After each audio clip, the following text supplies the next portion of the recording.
It was a day of pride here, but also one of reckoning.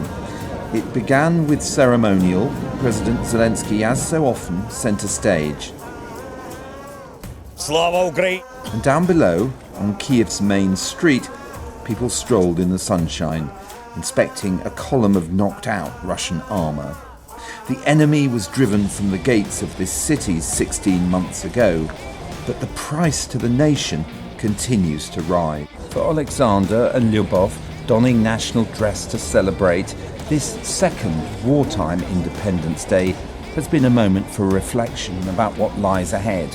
It's not only about the war. We'll have to do a lot of things after the war. We have to rebuild our country. We have to bring up the economy and all this stuff. It will also take a lot of effort for us. 1 year ago, it was like much brighter for me. First of all, we fight, we great, and so on. We will win.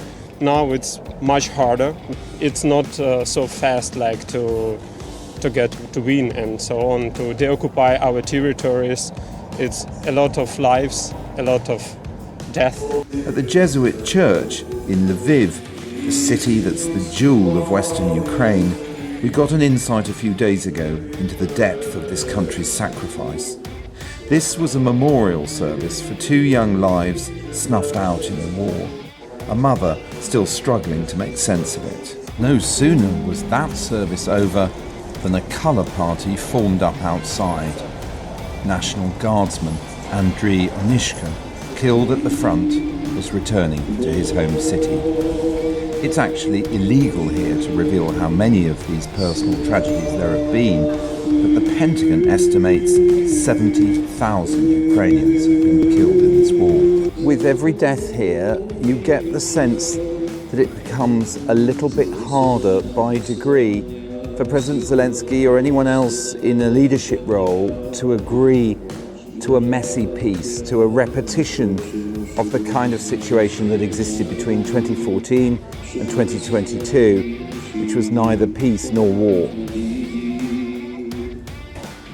Hi, Valentina.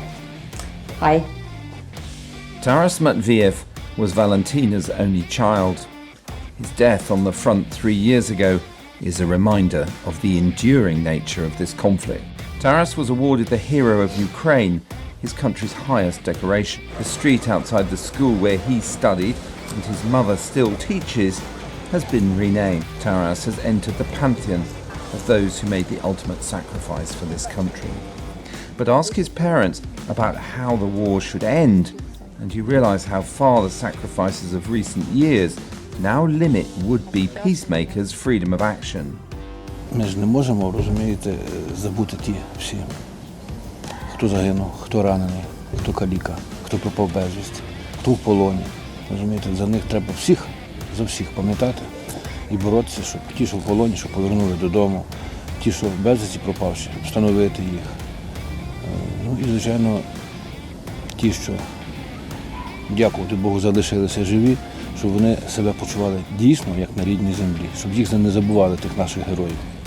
When you say they shouldn't die in vain, what does that mean? And while peace talks are off the agenda, events like this take place near daily.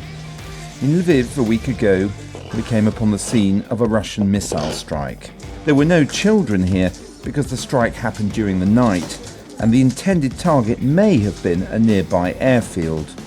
With negotiations going nowhere and victory elusive on the battlefield, the prospects are that the conflict will continue this way into the winter. This type of attack with a cruise missile shows that Russia can still strike throughout the entirety of Ukraine. And increasingly, the Ukrainians can hit Russian targets all the way to Moscow. And as the battlefronts solidify in the grip of winter, this may well be the direction of travel. Long-range bombardment by the two sides, keeping the conflict alive. As the day went on, air raid sirens reminded everyone of the unfinished nature of this war. The reminders are everywhere, but the road to peace as obscure as it's ever been.